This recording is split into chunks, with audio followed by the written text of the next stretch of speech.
Ladies and gentlemen, please help me welcome to the podium President Darrell K. Williams, tonight's keynote speaker.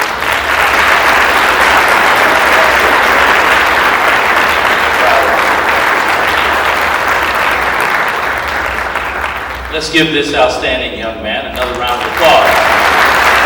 Eighth grade. Our future is very bright. With that said, would all of our future kings please stand again? Have them stand. Give them another thunderous round of applause. This is what it's all about. And so while you're all standing, I'm going to combine two aspects of my career, one from the military and one from my time at Hampton University. I'm going to ask all of you to raise your right hands, young men. And I want you to say, I, say your full name, am on my way to Hampton University. Let's give them a round of applause. Love it. So look, I couldn't help but notice that as all of the seniors that were walking across the stage were being announced to the schools that they'll attend for the next 4 years or so, that Hampton University was not mentioned. Right? So that will change next year. I have great confidence. Do you want to know why? Because I'm announcing tonight that effective next year, one young man from this program will attend Hampton University on a full ride scholarship.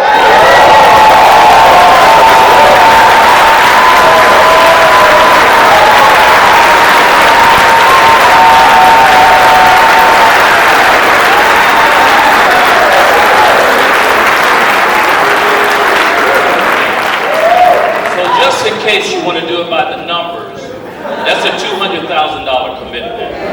Full ride scholarship to Hampton University. So, given the thunderous applause, I should probably say that concludes my remarks. I won't look a good toward them. But in all sincerity, I want to start by saying, by recognizing just a few groups. And believe me, I understand my task. It's 9:10, the dance floor is ready, you've all eaten, some people are ready to go home. These young men, well, I don't know what they'll do after this, right? But I understand my task. Be brief, be reasonably good, and be gone. And I will do my very, very best to hold to that. But with that said, I have to recognize a few people, and so Mr. James George, he happens to also be a distinguished member of the Hampton University Board of Trustees. And so, thank you for being here. And then I have to also recognize one of my longtime mentors, General Kip Ward. Sir, if you would please stand. Right? Thank you so much. And so what I would say is, as great as they are, Juliet, James's wife, and Joyce, General Kip Ward's wife, are better. And so I would say give those two ladies a round of applause. Thank you so much. Awesome. And look, I dare not, as the Hampton University president, not recognize our alumni in the audience. So if you're an alum of the Hampton University, our home by the sea, please stand. And give all of our alumni a round of applause. So thank you all for being here and for supporting this wonderful program. And so again, I'll be as brief as I can and try and deliver a reasonably good message. And so I know that our theme tonight is about passing the baton for our future leaders. And I immediately thought about a sports analogy of running track. And some of you in here are track athletes, or maybe you were at some time in the past. But like I say, it's better to be a has-been than I never was. But some of you remember those days when you ran track. And some of you even ran relays in track, 4x100 relay, 4x400 relay. And you will remember the idea of passing the baton. And in the old days, I don't know how they do it now, you were always coached by your coach to to not look backwards, because if you look backwards, you are already losing speed. And as the person behind you was nearing your time to run your leg, the person in front would yell, "Stick." And the person in front would reach their hand back, and the person approaching you would place the stick in your hand. Well, if you follow U.S.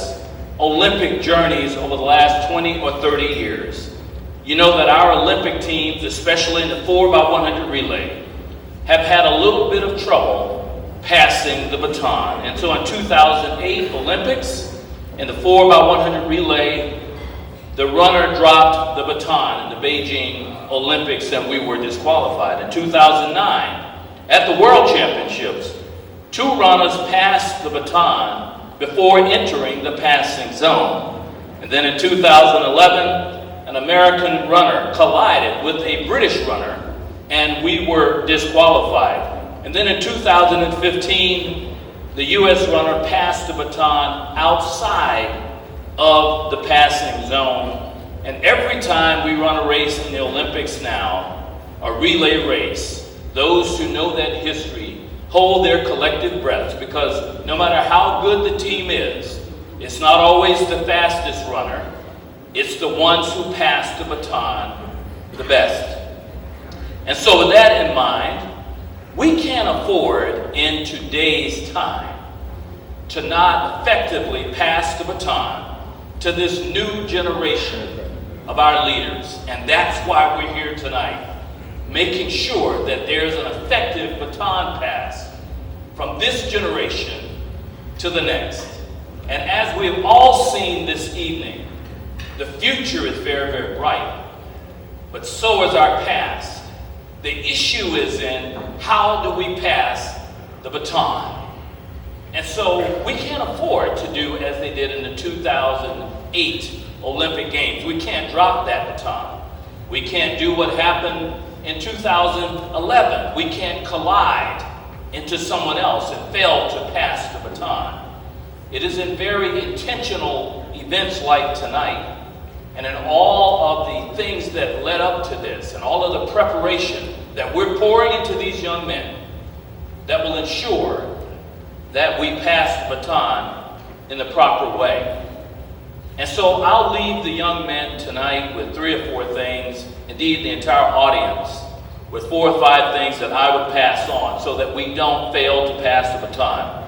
And so first, I think we have to continue to support organizations like Future Kings.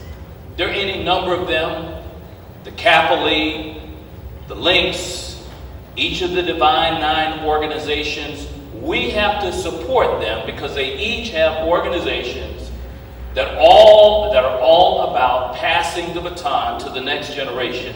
Next, we need to continue to expose these young men and young women to almost everything that we possibly can. Our role as parents and as guardians and as mentors really is to expose them to as many things as possible so that they find what their strengths and weaknesses are, and by the time they get ready to leave high school and go into college, they have a reasonable idea of what their strengths are and what they want to do. And so thank you, Future Kings, for exposing these young men to potential careers in the STEM field. Next, I would argue this perhaps is the most important quality, and it's one that I certainly have seen on display tonight. And that is this issue of continuing to focus on developing leaders of character. Leaders of character. And so you can be the best STEM professional in the world. You can become the most competent person in the world. You can become the most heralded person in your profession. But I would argue that without a continued focus on development of character in these young leaders, our future is not as bright as we think. And so I want to thank you for the grace and the poise and the confidence that's been on display by each of the young men that's come across this stage. And as my mother used to say, A little hard work and some home training will take you a long way. Will take you a long way. And so on that point, please give it a round of applause.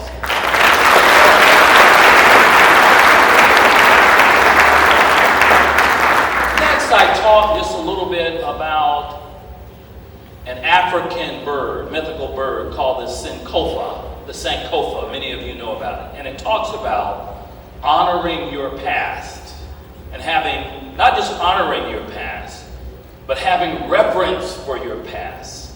And so what I would pass on to the future kings is that although we're focused on the future and where you're headed, you can't forget from whence you've come.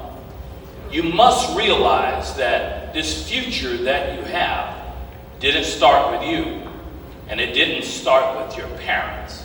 And so as I stand here tonight as the president of Hampton University, I'm reminded of my grandfather and my grandmother who left an area in Pelham, Georgia in the late 1923 and made their way into Quincy, Florida in the middle of the night, where my mother was born in January of 24. And 100 years later, their grandson, the grandson of sharecroppers, is standing before you as the president of Hampton University and a retired 3-star general. That didn't happen by itself. And so, young men, there is this recognition that time didn't start with you. And you must understand from whence you come, the sacrifices that have been made, the roads that have been trodden, and the hills that have been climbed to bring you to this point tonight where you're walking across the stage as a future king. And for that young man who will get the full ride scholarship to Hampton University next year, realize that it didn't start with you. So remember your history and remember from whence you've come. And so these are the values that I believe we need to stress along with all of the principles of this wonderful program. Remember to continue to support our wonderful organizations. Remember to continue to expose these young men so that they will get a better understanding and idea of their strengths and weaknesses and where they want to go in the future. Continue to stress this development of leaders of character. And don't forget our history. Ladies and gentlemen, thank you for allowing me to spend a few minutes upon the stage. And I leave you by simply saying what we talk about at Hampton University all the time. We talk about this concept of Hampton University being the standard of excellence. And what I saw tonight was a down payment on that excellence. So thank each and every one of you for the part that you have played in bringing them to this point. And I look forward to continuing to support this very impressive organization in the future. And so Dr. Williams, thank you for the invite. I heartily accept it. And I bid all of you good night. And hopefully these young men will see you on the dance floor. Have a great evening. Thank you so much.